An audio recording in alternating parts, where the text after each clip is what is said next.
Er xotinni qattiq sevishini, xotini shu sevgiga arzishini bitta belgisi bir so'z bilan ayting. O'sha xotinga qaraganingizda ichki kiyimi zo'rini kiyadi.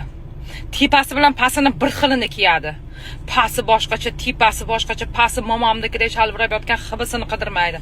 Zo'ridan kiyadi, mushnisidan kiyadi. O'sha narsadan bilinglar. U xotin o'ziga qaramas, zo'r kiyinmas, dahshat bo'yanmas, lekin ichki kiyimi dahshatidan kiygan bo'ladi. O'sha xotinni uyiga borsanglar, spalnisi alohida maskan bo'ladi, bolalar xonasi emas. Spalnisiga kirganingizda atir hidi keladi, chiroyli pastellar solingan bo'ladi. Shkafini ochganingizda har xil pinoarlar, ichki kiyimlar, o'zini sevuvchi narsalar turgan bo'ladi. Gapimga javob. Keyin er xotin ko'p tortishib urushadi. Chunki bir-birini sevadi-da. Ichki kiyimni zo'ridan kiyish kerak. Ham o'zinglarni sevasizlar, ham eringlar sevadi sizlarni. Bu isbotlangan narsa qizlar. Ham baxtli his qilasizlar, ichingizdan baxt garmoni ishlab chiqazadi. Pastga atmetga qildim.